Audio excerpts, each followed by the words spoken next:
Welcome to Tuesday Talks with Darleen, and I'm really honoured to have a wonderful lady called Leslie Lew. And now, beautiful Leslie is the founder of Reclaiming Your Courage, and she's a trauma-informed self-defense coach, which I want to talk about, best-selling author and speaker. She became the self-defense mama when she decided to become the mother she always needed by breaking the cycle of intergenerational trauma. And that's something else I want to talk about. Leslie is a second-generation Korean and Chinese American, mother of two and wife. And she's a San Francisco native and has been a martial artist for over 20 years. Now, I'm just so fascinated by all of that. It's like, I wish I could talk to you for like hours because it really is.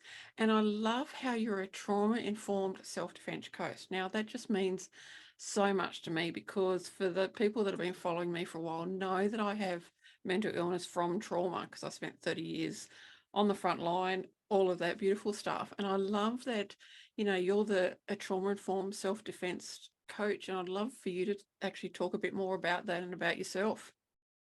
Yeah, thank you for that. I'm just have such a full heart being here. I just feel like already connected to you, even we don't know each other. Mm, But yeah, thank you for that introduction. So traditionally, when people think about self-defense, I mm, think that we kind of have these views of women with perhaps keys in between the things that mm, people have told you should be doing, right? Maybe if yeah. people in your family or other men in your life who have said, carry some pepper spray, maybe you want to poke someone in the eyes or kick someone in the groin.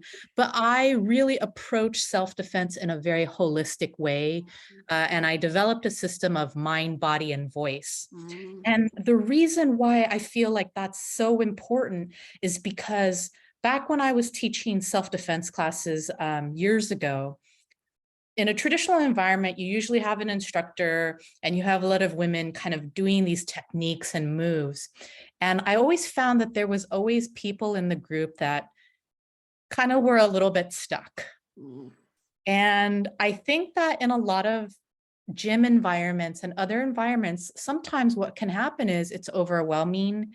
And I think that people genuinely mean well and trying to support someone else, but sometimes it's kind of tough love and mm, yelling at the person without really realizing you may be re-triggering them.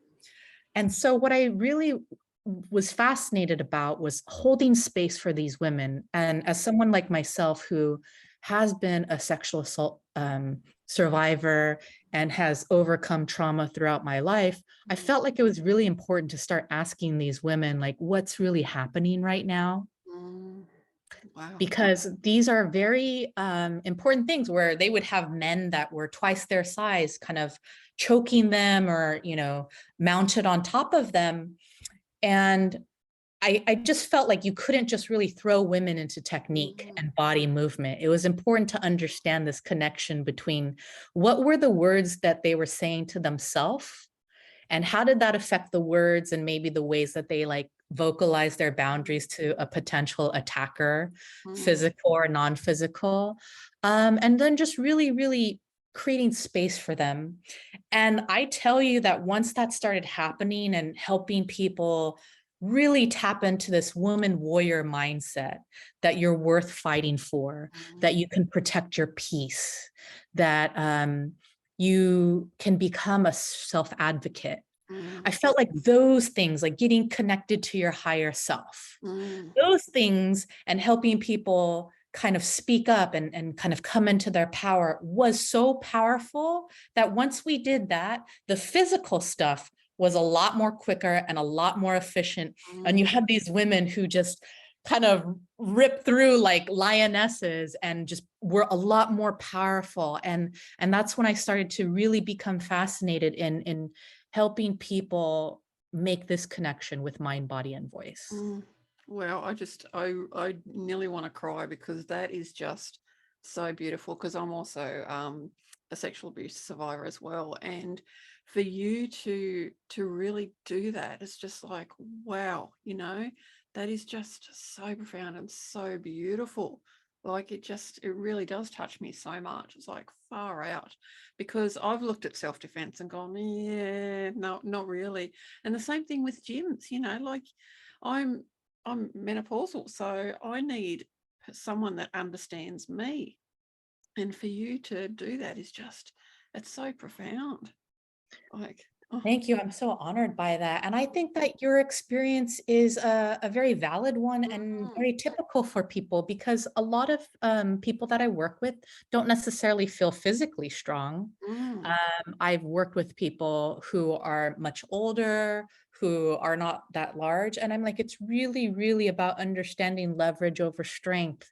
It's mm, about really healing first, mm, and not even really getting into what we perceive in the movies, right? It's not mm. about this dramatic Yeah. thing. Like sometimes vocalizing your boundaries is an act of self-defense. Mm. Wow, I never thought about that because I'm big on boundaries, and I never thought about that as self-defense. Yeah. Wow. So really helping meet Mm, people where they are is very, very important to me. It was much more important than me trying to kind of come in and like push an agenda, mm, right? Like it was really about co-creating a safe space for women and mm, saying like what is really needed.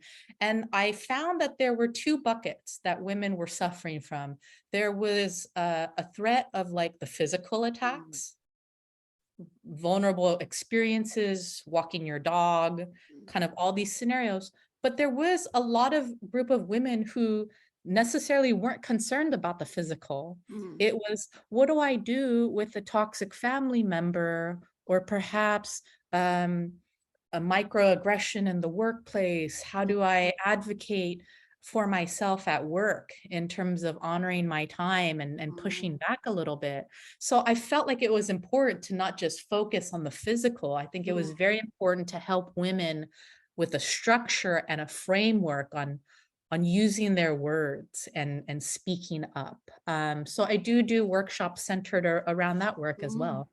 That's really fascinating. And how do you actually get business women into your workshops? Because, like when we think about it, the self-talk that we have against ourselves is so big. It's like, Yes, I thank you for bringing that up. And one of the things that I talk about early on is identifying our attackers. mm, And a lot of times we do self gaslight, we mm, do have negative self talk. mm, And to go into the deeper work, I mm, think is really important. Because when I found that women in a corporate environment or non corporate environment, mm, and to answer your question, yes, I do work a lot with women in the workplace mm, specifically. yeah.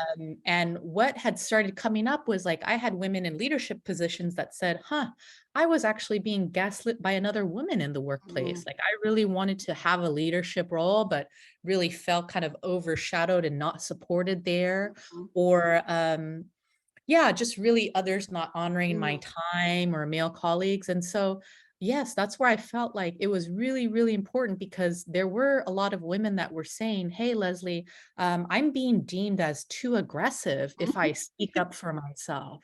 Yes. And so, legitimately, whether it's a physical attack or a non physical attack like that, I think it's all rooted in fear Mm, and being able to create a safe space for women to talk about, okay, well, what is the fear? mm, um, and really holding space for that, I started to hear things that go deep into childhood mm, and not feeling safe or protected. Or I've had women say to me, "Well, I don't really want to fight back physically or in words because I was taught that that was rude. Like I don't want to yeah. make waves." Mm. Yeah, that was my generation because my parents are like in their 70s now. And so I was brought up, children are seen and not heard. Excuse me. And you hear that all the time and you're like, hang on, I'm a child. I'm meant to talk. I'm meant to do that. And it's like, nah. So you have that throughout your whole life. And then, for me, starting a business is like, hang on, I need to be out there. I need to be visible. I need to be talking. But how do I do that? And I had to work through all of that. And, having someone like you would have been amazing. Yeah. Well, I really appreciate that. And I Mm, just want to honor the fact that in spite of all of that, mm, kind of mental clutter mm, that you had to work through, I mean, you were able to be a trailblazer and mm, pave your path. mm, And I like absolutely love how you're very intentional now about mm, providing this platform mm, to lead other women through it. And I think that's exactly why I think this is important, that the work mm, that both of you and I do. And that's why I started noticing there were these patterns and there were these trends. mm, And I started hearing these stories over and over again. And I'm like, how do I help people break those mm, patterns intergenerationally or even for mhm, yourself? And for you, it's really like, yeah, when you're an entrepreneur, mm, you have to be your best advocate, and mhm, you have to, um, when you are met with resistance, mm. how do you absorb that? Yes, yeah, and I had to, because starting out, I didn't have the money for coaches and that, so I might join like a membership, and so I actually had to learn lots of stuff, and I had to, now I realize how many of those coaches are actually not trauma informed, and like it's their way or the highway, and it's like, hang on. And now, that has really helped me understand, and that's why I love what I'm doing, because I've understood all that. And I'm so open about my mental illness, and I'm open about the fact that I see a psychologist, and I love how we can do that, and it's just incredible. Yeah, thank you for breaking that. I think that Mm, eh, a lot of people struggle with speaking about mental mm, health, and I've struggled with my anxiety. mm, So certainly to come, yeah, I think people see where I am today, right? It's mm, like, hey, you're this advocate, you help mm, women ignite their strength, and I'm yeah, like, but I wasn't always that way. I mm, think that I spent decades in silence, mm, um, and it really cost me my physical health, my mm, immune system, my self-worth, mm, and really, really trying to hone in on a structure and a system that I myself had to go through, mm. which is going towards the pain. Um, and so I understand that for me, I think similar to you, because I had been through trauma, I was actually very upset and very turned off in certain spaces Mm, where we we couldn't even really talk mm, about any of this. yes. And I felt, at least in my arena, it was very male dominated, and I think that self-defense, I think it's honorable what anybody does. Mm, If you are someone who teaches technique, it is so needed, but is we also need spaces mhm, for a diverse range of people with different experiences be who might be survivors, who might be neurodivergent, mm, who might be part of the LGBTQ plus mm, community. We don't have as many spaces mhm, for those communities. So I mm, think it's really important to say, like, okay, great. If you would like to go into that environment to learn martial arts, fantastic. Obviously, I support that. mm, That's not what I'm doing here. mm, This is really about building a community around identity, consent, and co-creating, really trying to ask my clients and my groups, like, what is your comfort level here? Do I mm, have your permission, again, to even engage in physical touch? We're mhm, doing physical self-defense. Would you prefer that I demo this? mm, Do you have a comfort level right now in me, holding your wrist? mm, Always really understanding that things can trigger so much mm, because, as you know, trauma is not a linear, like, mhm. healing from that is not a linear process. No, no, it's not. And it was so funny because I actually had a appointment with my psychologist yesterday, and we recognized a pattern where if something, might start happening, I catastrophize stuff. And like it was so cool to be able to look at that and go, oh my goodness, I'm actually doing that. And that's been a pattern, most of my life. And it's been really cool to, and that's the thing, is we're continually looking at things. It's not, as you said, it's not linear, and it's not, okay, I've dealt with that, it's done. It's like, well, no, actually it's not. Yeah, I love that you're doing the work because Mm, it is work, and I love how you're saying, like, I can see that that's my pattern, mm, and how do I reframe that? mm, And I think it's the same thing. What I tell people is like, yes, you have that experience, but that translates over to the value you place on Mm, whether or not you're willing to fight for yourself mm, through words, mm, to take accountability for your mm, voice, or to even um, stand in your power in your body and get back home to your loved ones. mm, So really, certainly, I think self-defense is navigating in and out of situations, whether that be conversations or interactions that make you feel most vulnerable mm. to an attack. And sometimes that is not physical at all. Yeah. Yeah, and I had that in the healthcare field because, paramedic emergency, I had both, the physical and the non-physical, attack. And it was really interesting to be able to look back and look at all that. Now that's what I call my culture, like that was a culture. With you, how does your culture, affect you? Like, with who you are, how does all that work? Yeah, sorry, you froze for a second. I think That's how I understand your question was, how does my cultural community have an impact on Mm, perhaps some of the work I'm doing today? That's a fantastic question. Thank you for asking that. I think that it has been incredibly gut wrenching to do the work that my heart, that lights up my heart and my soul. mm, My mission is to save the lives of women globally. mm, And that is not, I think culturally I was brought up, okay, you do that, but don't embarrass anyone and mhm, don't bring shame. mm, Don't rock the boat, be mhm, excellent at everything, be perfect, mm, execute it well, but also do it the way it was very hierarchical as well. mm, Um, so in a martial arts arena, I have a lot of respect for my teachers. A lot of my teachers were men. mm, So the kind of lens of me being able to talk about the work that I'm doing today, that wasn't always something that people welcome. It's a huge change what I'm teaching here, mm, and to go against tradition. mm, yeah, We're talking about thousands of years of martial arts or whatever, and mm, to come forth as a woman mm, and to be loud and vocal as I mm, am. I have social media posts with me screaming my lungs out, to kind of grieve the loss that we've experienced in the Asian mm, American community, mm, with all of the anti-Asian mm, hate crimes that have occurred and the pain. And so when I started to do that, there's people that have relief of like, wow, like I've always wanted to allow myself to go there, but mm, we've been programmed to be submissive, to mhm, be polite and professional and courteous. Whereas right now, I really, really have to fight those tendencies and mm, align with my purpose and my principles and my mission.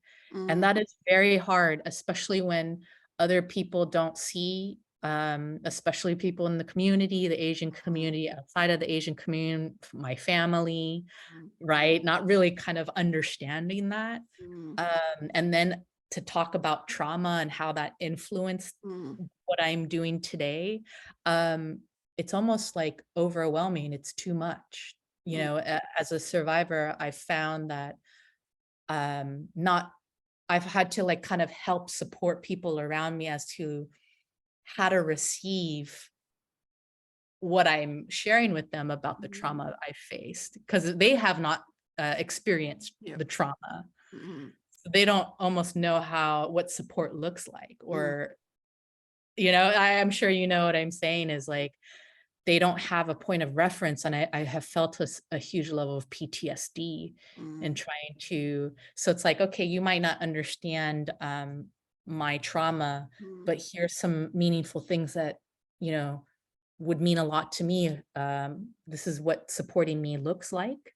And but this is my mission. You don't have to necessarily understand my pain, mm, but just understand that this is the driving force into all the work that I'm doing when I'm not spending time with my family. I have 2 children under 5, but I am also spending my time intently in my business to reach women globally. Mm, yeah, I absolutely love that. And I really want to reinforce that is to be trauma informed. Like I cannot understand what you've been through at all. Like I just can't, you tell me and I can go, great, get that, but I can't understand it on an emotional level or anything, but I can be informed, just like you said, this is how I can support you. And that's what I think we really need to understand is this is who you are, this is how we support you, and that's being trauma informed. Yes, and being trauma informed, even if you're not trauma informed, I Mm, think wanting to be a good-hearted ally, mm, right? And I think allyship is asking heart-centered questions. mm, Right? Like there's so much suffering going on in the mm, world today. And so you may not understand what it's like to be an Asian American woman, but if you recognize that there's pain, mm, I think at a human level and understanding, well, what is my humanity? mm, What would I want in that circumstance? And to do something. I think right now with the pandemic, we've kind of changed the way that we've interacted with mm. people. So Yeah. people have come to me and say like, I don't want to say the wrong thing, or Mm, and I'm like, okay, but it's actually more painful for you not to come towards me mm, in these incredibly hurtful times. So here's some questions that you can ask. And mm, if you can just like actively listen mhm, and not offer feedback, that is mm. like the most meaningful thing that you could ever do for me. Yes. And I think that's the most meaningful thing that we can do for anybody. Because I did a diploma of counselling last year, and like I thought I actually knew how to listen, but man, did I really learn how to listen and actually hear.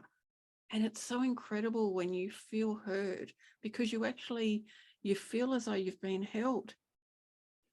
And it's so incredible. And it doesn't matter who we are, where we've come from. If you can really listen to somebody, and as you said, not offer advice or anything like that, just listen to them. That is one of the most profound healings that can actually happen. Yeah, and that's the intent here, right? We all want to heal, we all want to strengthen ourselves and the Mm, people that we love.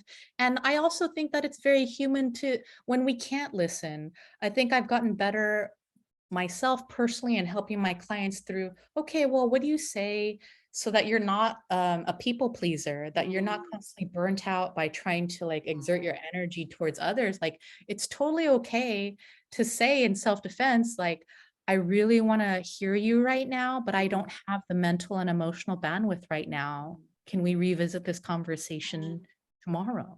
mm. Oh, You beautiful. know, and that's and to me, Mm, like that's the most powerful thing you can do in telling someone like, I love you, and I mm, can't actually give you my mm, undivided attention right now, but I don't want to abandon you. So mm, can we set a time where I can wholeheartedly listen to you? mm. Wow, that is just beautiful. Like it is so beautiful because you're respecting the other person, yet you're respecting yourself as well.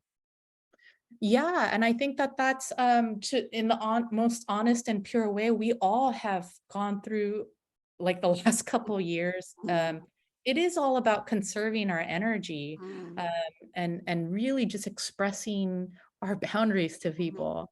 And people tell me all the time, no, no, I think I'm being very clear with your boundaries. I'm like, okay, well, let's really sit with that. mm, And I will tell you 9 times out of 10, I think that we kind of overcomplicate and we overly explain our boundaries. mm, We almost have to justify it to yeah, other people. And yeah, I'm like, no, no, no. We can be very clear and mm, concise and make one statement. mhm, And there's power in saying that and holding that silence mm, and reiterating that boundary rather than the need to like fill in mm, empty space mhm, with justification. mm, Because if you shouldn't have to justify a boundary. A yeah, boundary is expressing this mhm, is my boundary and here's what I'd like you to do. mm. Yep. Yeah, exactly. And it's, and boundaries can be like anything you want it to be. Like for me in business, I've got boundaries around when I work with clients because I now really understand my energy and when I work best on different areas. And it's so good. And, I've had potential clients go, but I can't, work then. I like, this is the only time I'm available. And I don't justify anything. I just go, this is when I'm available. And that's it. There's no justification. I love that. I absolutely love that example. Yeah, I hear a lot of those conversations and I say, "Hey, I would do exactly like you do and say, that's my non-negotiable." Mm, yep. But there's going to be other moments where, hey, there it is negotiable Mm, and let's get to a middle place, mm, right? And then we can negotiate. But this boundary specifically in your example is it's non-negotiable. mm. Yeah, and it's got to be non-negotiable because I know my energy. Like if I try and work at night, it's like I'm not giving my best to my client. And that is just not right for me. I want to give my absolute best to my client and to anyone that, I might be doing things like these beautiful interviews. I want to give the best possible because I'm so grateful that people have said yes. So I want to give my absolute best. And I want them to be amazing conversations like I am having. Yeah, like I can run a marathon. I feel like I have so much energy after talking to you. And I think that um, I love the point that you're making because I think that when we are able to harness our energy, Mm, so whether it's protecting ourselves with a boundary like that in a non-physical way, but also being able to be quicker to stand up for ourselves, for mm, example, we actually convert our energy a lot mm, better. And what I mean by that is you can get a lot more burnt out mhm, by not expressing your mm, boundaries and overly accommodating or just working yourself to the bone for the mm. sake of a client Yeah. or a manager or whatnot. So I like to tell women, I'm like, there is a way where you can um, actually be intentional Mm, about everything that you're doing. And it's important because, again, tying it into mind, body, and voice, your body is not going to respond. Is there's no synergy if your mind and your voice are mm, not aligned. And if your body's not aligned with your voice, like there's so many mhm, discrepancies there where people like I like to just point out you have to have these three things, and sometimes they work in harmony and sometimes they don't. mm, But when one doesn't work, we can kind of always tie it back to mm, mind, body, or voice. So if you're vocalizing a boundary and someone's not necessarily taking it seriously, we do some somatic work and I say, okay, Darlene, is your body really expressing what you are trying to vocalize right now?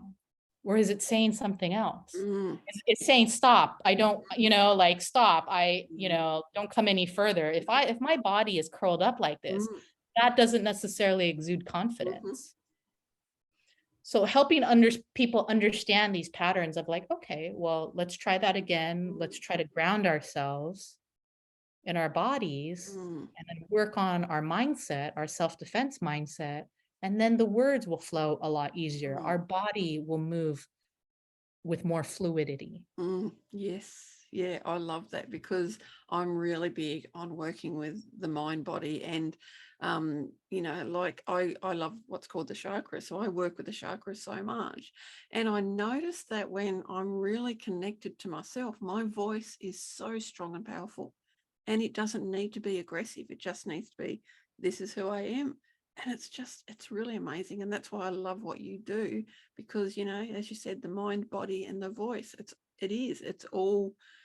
all connected. It's so beautiful. Thank you so much for that. You and I have a lot of intersection. You call it working with the chakra. I call it raising your frequency Mm, so that your allies can find you. So when the mind, body, and voice are kind of in alignment, people around you feel mm, that mm, energy yeah. and they are moved by that. They are moved to either like follow you or, if it's an attacker, they Mm, know you mean business. I mm, won't cross that line. yeah, I love it. I love it. Now I could talk to you forever. Like I really could, and I'll probably have to get you back. If you've got any questions for Leslie, please chuck them in the comments, and we probably will talk again. Actually, I reckon. Yes, And I please. really want to thank you so much for your time. For anyone watching, in the description, I've actually got how you can find Leslie, and please go and, check her out, follow her, all of that beautiful stuff, because, I really do believe in what you're doing. It's just amazing. And I want other women to find you. So yeah, please check all that out. And thank you again for your time. Thank you so much.